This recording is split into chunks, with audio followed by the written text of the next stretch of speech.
Isang mapagpalang araw po sa ating lahat. Welcome back po sa ating 365 Daily Devotion with Pastor Russell Ocampo. So, ang topic natin for today is bakit ang salvation ay by works din. At mayroon tayong concept na grace. Grace is God's goodness freely given to those who deserve only punishment. It is unearned, undeserved, and overflowing grace is the heart of gospel. While we were still sinners, Christ died for us. This divine favor not only saved us, but also sustain us every day. Without grace, we are hopeless. With grace, we are transformed. And may kita po natin to sa Ephesians chapter 2 verse 8 to 9. For it's by grace you have been saved through faith, and it's not from yourselves. If is the gift of God, not by works. So that means no one can boast. And sa Tagalog po, sapagkat sa biyaya kayo'y niligtas sa pamamagitan ng pananampalataya at iyong hindi sa pamamagitan ng iyong sarili. Ito'y kaloob ng Diyos, hindi sa pamamagitan ng mga gawa upang ang sino man ay huwag magmalaki.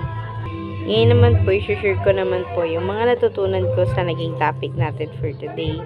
Simulan po natin sa teaching. First teaching, salvation is by works if we can perfectly obey. So, yung salvation po, nagwo-work lang siya if tayong mga tao is na-obey natin yung kagustuhan ng Panginoong Kristo na siya yung masunod sa lahat ng bagay. And syempre, dapat nasusunod din natin lahat ng utos na ibinigay sa atin ng Diyos na nasasaad sa Biblia.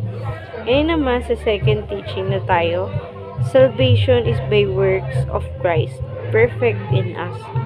So, yung salvation ng Panginoong Kristo, nangyayari lang siya kapag tayo ay nakakagawa ng mga perpektong bagay sa Kanya. Hindi natin nagagawa yung mga kasalanan na sinabi ng Panginoon. Bagkus sa lahat ng mga bagay na isinaad niya sa atin na dapat na mangyari is nagagawa natin. So, dun lang po nag-work yung mga bagay ngayon. Ngayon naman sa third teaching na tayo, salvation is by God's grace and not by human work. So, yung salvation po, ginawa siya ng Panginoong Kristo.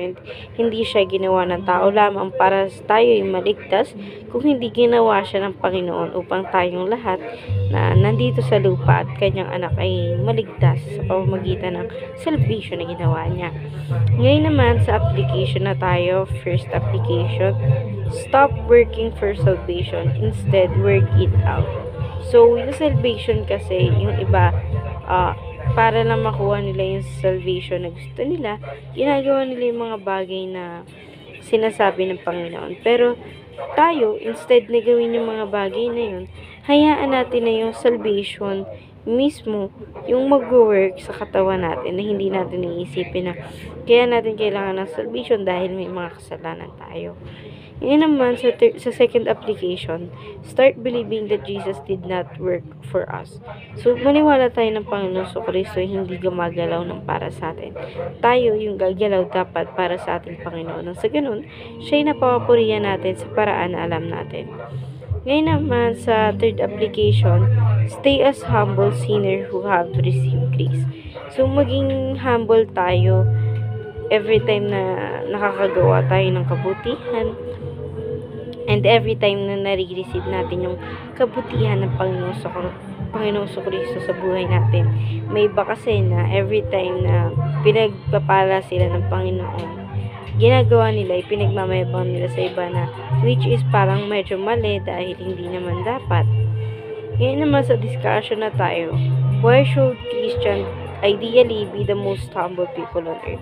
For me, dapat maging humble tayong mga tao. Kasi, tayo yung mga Kristiyano, alam naman natin na mahirap maging malaki yung ulo dahil alam naman natin ang Panginoon Kristo nung siya'y nagkatawang tao, wala siyang ginawang pagmamalaki sa kanyang mga kapwa. So, yun lamang po for our today's discussion. Thank you for watching.